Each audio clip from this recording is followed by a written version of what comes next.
companies have you interacted with today? Well, you got up in the morning, took a shower, washed your hair, used a hairdryer, you had breakfast, ate cereals, fruit, yogurt, whatever, had coffee, tea. You took public transport to come here, or maybe used your private car. You interacted with the company that you work for or that you own. You interacted with your clients, your customers, and so on and so forth. I'm pretty sure there are at least 7 companies you have interacted with today. Let me tell you a stunning statistic. 1 out of 7 large public corporations commit fraud every year. This is a US academic study that looks at US companies. I have no reason to believe that's different in Europe. This is a study that looks at both detected and undetected fraud using statistical methods. This is not petty fraud. These frauds cost the shareholders of these companies and therefore society on the order of $380 billion per year. We can all think of some examples, right? The car industry's secrets aren't quite so secret anymore. Fraud has become a feature, not a bug, of the financial services industry. That's not me who's claiming that. That's the president of the American Finance Association who stated that in his presidential address. That's a huge problem if you think about especially an economy like Switzerland, which relies so much on the trust put into its financial industry. On the other hand, there are 6 out of 7 companies who actually remain honest, despite all temptations to start engaging in fraud. There are whistleblowers, like Michael Woodford, who blew the whistle on Olympus. These whistleblowers risk their careers, their friendships, to bring out the truth about their companies. There are journalists, like Anna Politkovskaya, who risk even their lives to report human rights violations. She got killed. Every year, around 100 journalists get killed because of their conviction to bring out the truth. So in my talk today, I want to share with you some insights I've obtained and learned in the last 10 years of conducting research on this. I'm a researcher, a scientist working with economists, financial economists, ethicists, neuroscientists, lawyers, and others, trying to understand what makes humans tick and how can we address this issue of fraud in corporations and therefore contribute to the improvement of the world. I want to start by sharing with you 2 very distinct visions of how people behave. First, meet Adam Smith, founding father of modern economics. His basic idea was that if everybody behaves in their own self-interest, that's good for everybody in the end. Self-interest isn't a narrowly defined concept just for your immediate utility. It has a longer-run implication. Let's think about that. Think about this dog here. That might be us. Right? There's this temptation. I apologize to all vegetarians, but dogs do like the bratwurst. Right? Now, the straight-up self-interested move here is to go for that. So my friend Adam here might jump up, get the sausage, and thereby ruin all this beautiful tableware. But that's not what Adam Smith meant. He didn't mean disregard all consequences. To the contrary, he would have thought, well, there may be negative consequences. For example, the owner might be angry with the dog, and the dog, anticipating that, might not behave in this way. Right? That might be us, weighing the benefits and costs of our actions. How does that play out?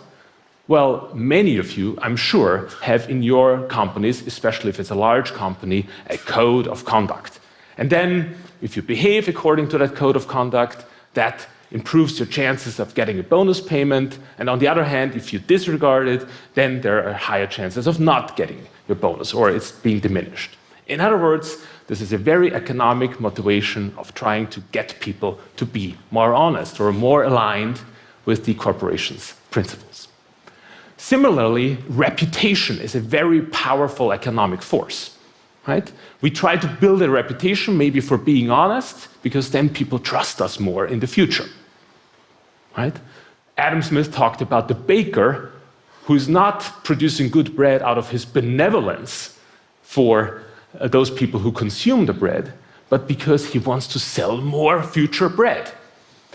In my research, We find, for example, at the University of Zurich that Swiss banks who get caught up in media and in the context, for example, of tax evasion, of tax fraud, have bad media coverage, they lose net new money in the future and therefore make lower profits. That's a very powerful reputational force. Benefits and costs. Here's another viewpoint of the world. Meet Immanuel Kant, 18th century German philosopher superstar. He developed this notion that independent of the consequences, some actions are just right and some are just wrong. It's just wrong to lie, for example. So meet my friend Immanuel here. He knows, yeah, the sausage is very tasty, but he's going to turn away because he's a good dog. He knows it's wrong to jump up and risk ruining all this beautiful tableware. If you believe that people are motivated like that, then all this stuff about incentives, all this stuff about code of conduct and bonus systems and so on doesn't make a whole lot of sense. Right? People are motivated by different values, perhaps. So what are people actually motivated by? These two gentlemen here have perfect hairdo, but they give us very different views of the world. What do we do with this? Well, I'm an economist, and we conduct so-called experiments to address this issue. We strip away facts which are confusing in reality. Reality is so rich, there's so much going on, it's almost impossible to know what drives people's behavior, really. So let's do a little experiment together. Imagine the following situation. You're in a room, alone, not like here. There's a 5-franc coin, like the one I'm holding up right now, in front of you. Here are your instructions. Toss the coin 4 times, and then on a computer terminal in front of you, enter the number of times tails came up. This is the situation. Here's the rub.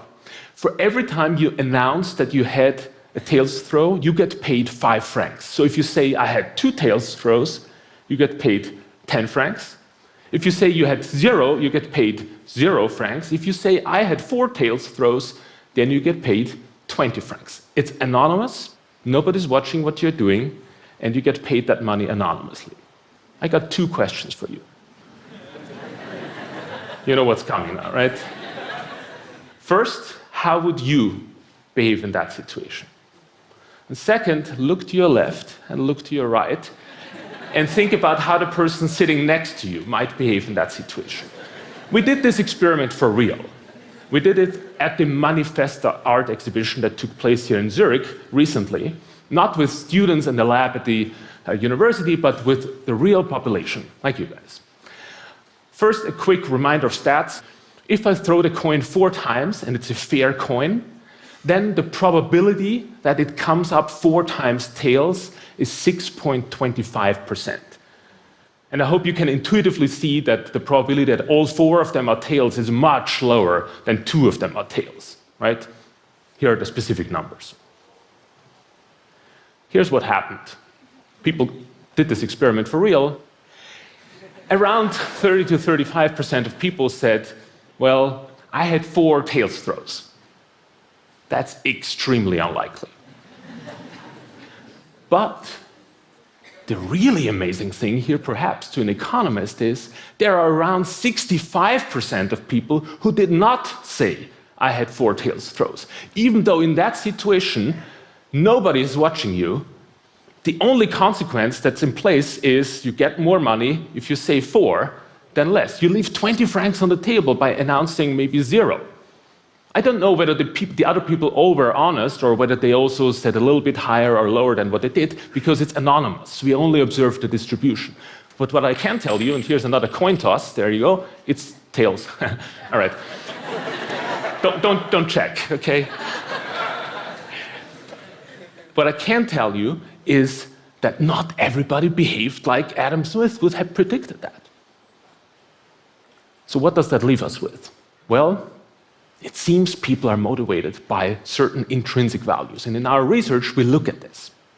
We look at the idea that people have so-called protected values. A protected value isn't just any value. A protected value is a value where you're willing to pay a price to uphold that value. You're willing to pay a price to withstand the temptation to give in. And the consequence is you feel better if you earn money in a way that's consistent with your values. Let me show you this again in the metaphor of our beloved dog here. If we succeed in getting the sausage without violating our values, then the sausage tastes better. That's what our research shows. If, on the other hand, we do so, if we get the sausage, and in doing so we actually violate values, we value the sausage less. Quantitatively, that's quite powerful. We can measure these protected values, for example, by a survey measure. Simple 9-item survey that's quite predictive in these experiments. If you think about the average of the population and then there's a distribution around that, people are different. We all are different. People who have a set of protected values that's one standard deviation above the average, they discount money they receive by lying by about 25%. That means $1 received when lying is worth to them only 75 cents. Without any incentives you put in place for them to behave honestly, it's their intrinsic motivation.